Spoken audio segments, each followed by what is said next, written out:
یہی بابا فرید الدین مسعود گنج شکر علیہ رحمہ ہیں۔ حضرت بابا فرید الدین مسعود گنج شکر علیہ رحمہ کے ہاں مزار کے قریب ایک دروازہ ہے جس کو بہشتی دروازہ کہا جاتا ہے، جنتی دروازہ۔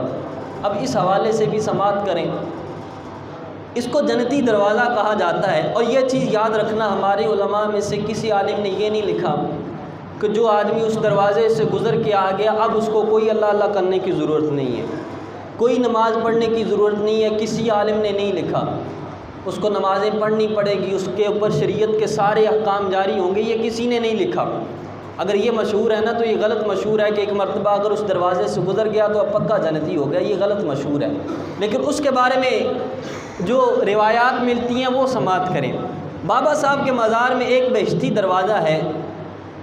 اعلیٰ حضرت مجدد دین و ملت الشاہ امام احمد رضا خان، ان کے ایک مرید بھی ہیں، شاگرد بھی ہیں، مولانا حشمت علی خان علیہ رحمہ۔ مولانا حشمت علی خان علیہ رحمہ ایک مرتبہ پاک پتن شریف میں عرس پاک تھا، اور عرس پاک میں یہ حاضر ہوئے مولانا حشمت علی خان علیہ رحمہ۔ جب یہ عرس پاک میں حاضر ہوئے، عرس پاک میں حاضری دی، بابا صاحب کے مزار پر واپس آئے تو بس کی چھت کے اوپر بیٹھ گئے۔ اب واپس آ رہے تھے، اب جب واپس آئے تو کسی آدمی نے پوچھا کہ تم کہاں سے آئے ہو؟ کہا میں پاک پتن سے آیا ہوں۔ کہا کہ پھر بہشتی دروازے سے بھی گزرے ہوگے؟ کہا ہاں بہشتی دروازے سے بھی گزرا ہوں۔ بس کہا رش تو بہت تھا، لائن تو بہت لمبی لگی تھی، لیکن دل میں عقیدت تھی، دل میں محبت تھی کہ اس دروازے سے گزرنا ہے، گزر کے آیا ہوں۔ کہا پھر تو جنتی ہو گئے ہوگے؟ کہا ہاں اللہ کے فضل سے انشاءاللہ اللہ نے چاہا تو ضرور جنت جائیں گے۔ اب اس آدمی نے کیا کیا جو اولیاء اللہ سے محبت کرنے والا نہیں تھا، اس نے اس طرح مولانا حشمت علی خان علیہ رحمہ کیا قمیص چھونگا اور کہا کہ تجھ سے جنت کی خوشبو تو نہیں آ رہی، تم جنتی دروازے سے گزر کے آئے ہو۔ اب مولانا حشمت علی خان کو جب یہ بات کی، اب یہ تو حق بنتا ہے نا کہ اگلے کی بات کا جواب تو دیا جائے۔ اب جب اس آدمی نے یہ بات کی، کپڑوں کو سونگا اور کہا کہ تیرے کپڑوں سے تجھ سے جنت کی خوشبو تو آ نہیں رہی، تو جنتی دروازے سے گزر کے آیا ہے۔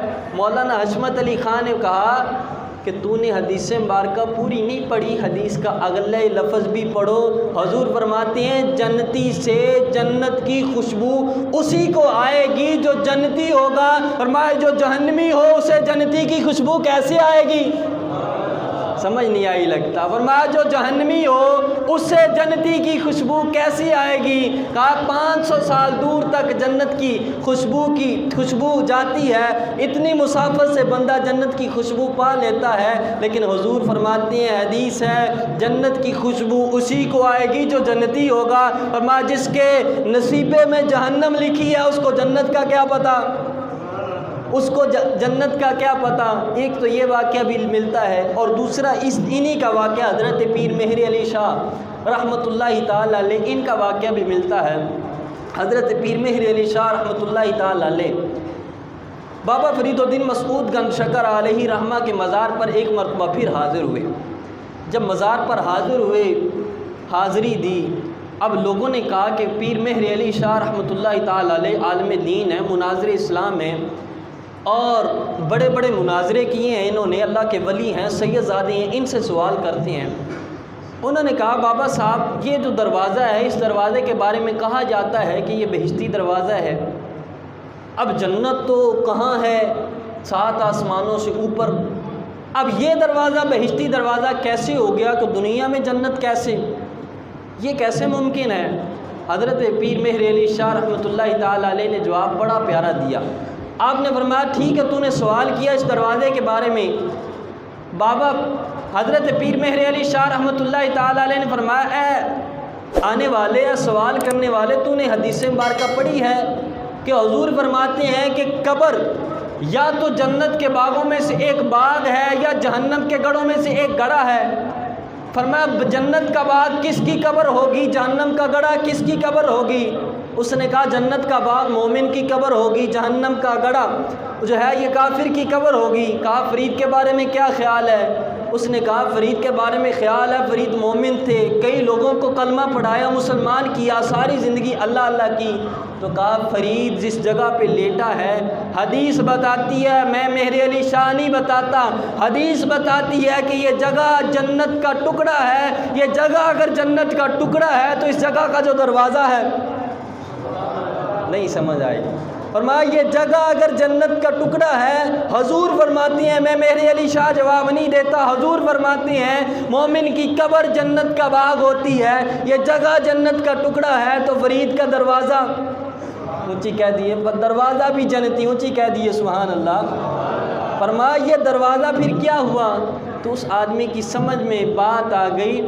ہاں ایک چیز یاد میں رکھو، ذہن میں رکھو، بڑے عقیدت مند، بڑے قسمت والے وہ لوگ ہوتے ہیں جو اولیاء کے مزارات پر جاتے ہیں۔